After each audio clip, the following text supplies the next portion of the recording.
Pria berkulit hitam ini ingin mencuri sebuah kalung senilai 20 juta.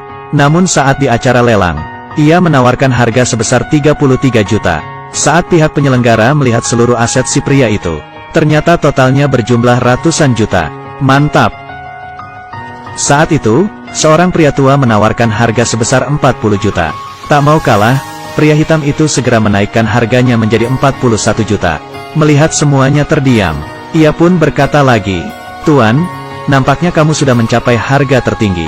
Atau memang acara lelang ini yang sedikit makan waktu? Mari hemat waktu, aku tawar sebesar 60 juta euro. Apa aku tidak salah dengar? Sungguh 60 juta kah? Ya, 60 juta euro. Kenapa pria hitam ini begitu kaya? Ternyata, demi mencuri kalung tersebut, ia pertama-tama memalsukan identitas dan seluruh asetnya. Lalu ia meminta temannya untuk membuat sebuah kalung tiruan. Dan untuk menambah kekuatannya, ia pun mengundang beberapa preman. Bilang kepada mereka bahwa mereka bisa mendapat uang banyak.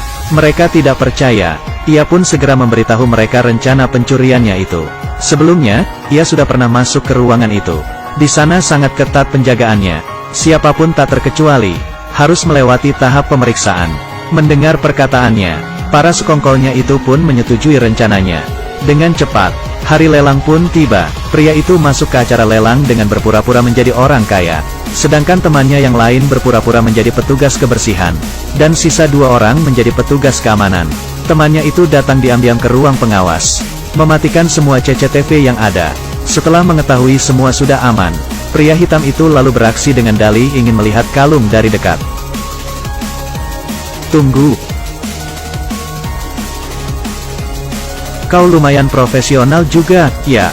Ketika dirinya sedang melihat-lihat kalung itu, temannya yang lain datang melancarkan aksi mereka.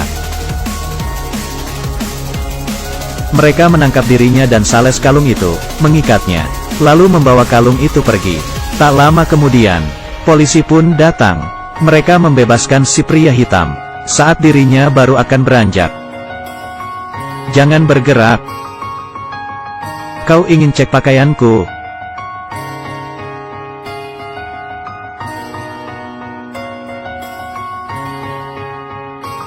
Ternyata hanyalah sebuah pena. Selanjutnya, dirinya berubah menjadi seorang petugas kebersihan. Ia pun mengambil kalung itu dari dalam tempat sampah. Ternyata saat ia sedang bertarung dengan temannya yang lain, ia mengambil kalung itu, membuang kalung yang asli ke dalam tempat sampah, dan melempar kalung yang palsu keluar. Ternyata, dirinya begitu menginginkan kalung ini, karena ia ingin menyelidiki kasus kematian ayahnya yang sebenarnya.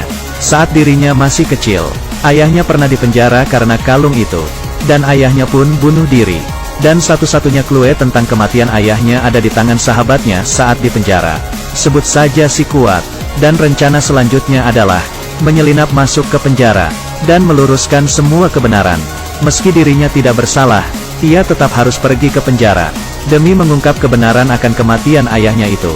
Dengan dalih ingin mengunjungi kerabatnya, ia pun berhasil masuk ke penjara. Ia bertemu dengan pria hitam lainnya. Namun pria itu berkata tidak mengenali dirinya. Ia pun memberitahu pria itu, bahwa ia bersedia menggantikan posisinya di penjara. Tentu saja pria itu tidak percaya. Belum lagi banyak petugas patroli yang berkeliling di luar. Ia pun melihat jam lalu berkata, petugas patroli baru saja ganti giliran. Pria itu pun segera memperlihatkan tangannya yang diborgol. Bagaimana ini? Ia pun memegang borgol itu. Dan sekejap borgol itu berpindah ke tangannya. Ia memberitahu pria itu, jika kau berkhianat, kau akan habis. Aku bisa membantumu keluar, dan bisa memenjarakanmu kembali. Ia pun berhasil mendekam di penjara. Semua ia lakukan untuk bertemu dengan teman ayahnya, si Kuat. Setelah bertanya-tanya, ia mendapati bahwa si Kuat berada di ruang penjara nomor 241. Ia pun diantar oleh petugas pergi ke ruang 241. Si Kuat ternyata sedang tidak ada di tempat. Teman satu ruangannya berkata bahwa si Kuat tengah berada di klinik. Agar bisa pergi ke klinik, ia pun dengan sengaja cari ribut dengan 2 orang penjual narkoba. Nampaknya ia tidak ingin hidup. Setelah diobati, malamnya, ia pun berhasil bertemu dengan teman ayahnya. Si Kuat pun memberinya sebuah buku. Ia pun menelusuri buku itu dengan teliti, dan akhirnya menemukan clue yang ditinggalkan oleh ayahnya. Ternyata sebelum ajal menjemput, sang ayah menandai clue di buku itu dengan minuman soda. Ia pun segera menyambungkan semua clue tersebut. Aku difitnah bersalah. Ini adalah jebakan. Saat itu juga, petugas datang membawakannya makanan. Petugas itu dikirim oleh kedua pengedar narkoba tadi. Beberapa hari pun berlalu. Ia sadar dirinya tidak bisa terus-terusan mendekam di penjara. Keesokannya, ia pergi menemui si Kuat. Berkata bahwa, ia ingin kabur. Lalu pergi balas dendam atas kematian ayahnya.